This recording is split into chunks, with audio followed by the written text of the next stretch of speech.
And welcome back to RealAg Radio for the Farmer Rapid Fire, brought to you by Corteva Biologicals. And joining us right now is Tammy Jones, who is the product manager for Corteva Biologicals in Canada. Tammy, how are we doing? Oh, great. How about you, Sean? Couldn't couldn't be better. Oh, It's excellent. middle of April. We're really close to putting some seed in the ground. We got, I don't know, things are. I like this time of the year. We're kind of moving into execution phase from a farming perspective. But the layering phase as well, right? Because what you start out wearing in the morning is definitely different than what you have at the end of the day, and you got to start to reassimilate some of the wardrobe that you left along the way. Yeah, it's sort of like was it Hansel and Gretel where they left the breadcrumbs? Yeah. At this time of the year, farmers leave hoodies and bunny Yes. hooks throughout the Ooh, funny farmyard, and hug. what Yeah, tractor did I leave that in, or the spring jacket, things like that. absolutely. That's what kind of weather we're dealing with. Okay, so today we're going to talk about hormones. Now, in human Yeah. health, there's a lot of talk about estrogen, or a lot of people in the fitness industry, guys looking at testosterone boosters and things like that. But now plants are no different. They're living things as well. And Absolutely. same in humans. You can have a little bit too little or a little bit too much. It's For sure. hitting that sweet spot. So talk about these hormone. What kind of hormones are we talking about? So when we're looking at the Corteva Biologicals portfolio right now, there's five major plant hormones that we really focus in on. So we focus on auxins, cytokinins, and gibberellins, and those are like the good hormones or the ones that really help with growth, and they're very positive. But then we've got a couple of stress hormones, like you were saying, sometimes too much of a good thing is a bad thing, and so if we get those in excess. And we kind of relate that out to like blood pressure. If you have too much blood pressure, that's usually a bad thing. Too low blood pressure, that's a really bad thing. So, Yeah. the same thing with these. So, abscisic acid, which is involved in seed dormancy, is one of the ones that we're looking at. And ethylene, which is premature aging. Sometimes I feel like maybe I'm a victim to ethylene. But so we need them at times, like abscisic acid in the fall for seed dormancy is really important.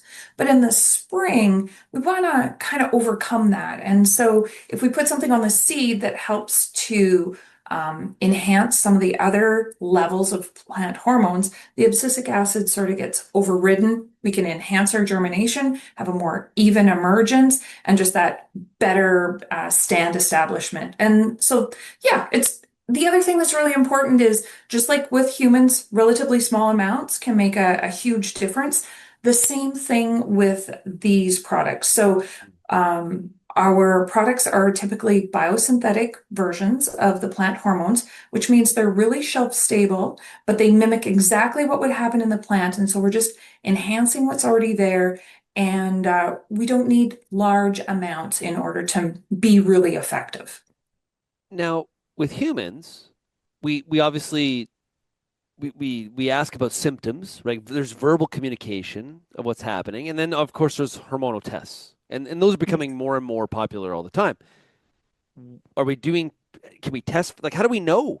Are we doing tests for this with plants? Are we making assumptions? Are there physical symptoms? What are we doing?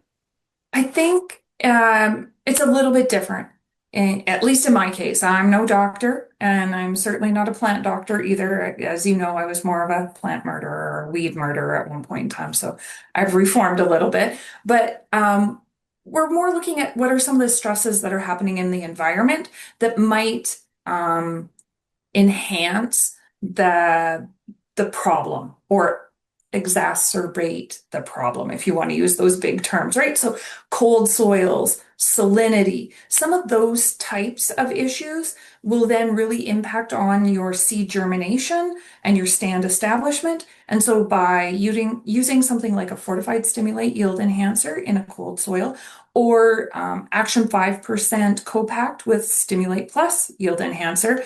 If you've got a salinity situation, then we're looking at overcoming those environmental stresses and just giving that seed a better opportunity to germinate and emerge.